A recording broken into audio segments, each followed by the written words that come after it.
Za Dubai smo spremili promociju novog albuma, 5. albuma grupe Naked.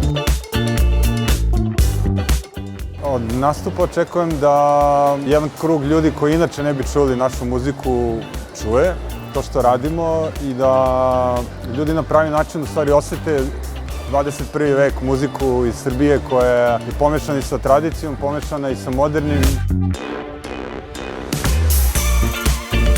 Pogledao sam paviljon kroz VR aplikaciju, odnosno naočare, i jako mi se dopada cela ideja. Mislim da je pravi način da se ljudima prezentuje koji ne mogu da odu tamo da vide kako izgleda i jako je modern.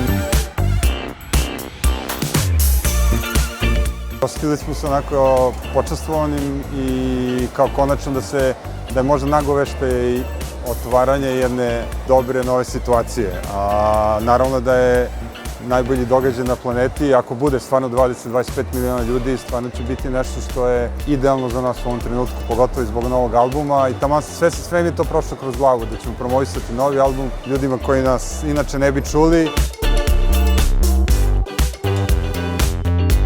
Prenosimo poruku ljubavi, to je ključ naše muzike. Ne postoji granica koja god je država ili zemlja, od Južne Koreje do Južne Amerike i Severne i Indije, sve smo to obišli.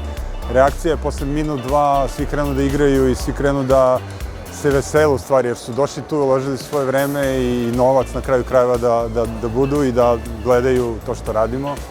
Naked kao Naked je u stvari, nije ono biti naked kao sad smo mi goli, kao fizički pred vama, nego više spiritualno, muzički vam dajemo ono što dolazi duboko iz nas i to je u stvari ta ogoljenost naša. I to je u stvari nama najvažniji trenutak na koncertu, da razmenimo našu energiju s ljudima i da im ponudimo nešto što možda nisu čuli do tada. Ja sam deo naše priče na Expo 2020 Dubaji. Spoj džeza i tradicionalne balkanske muzike zasenit će sve muzičke pravce.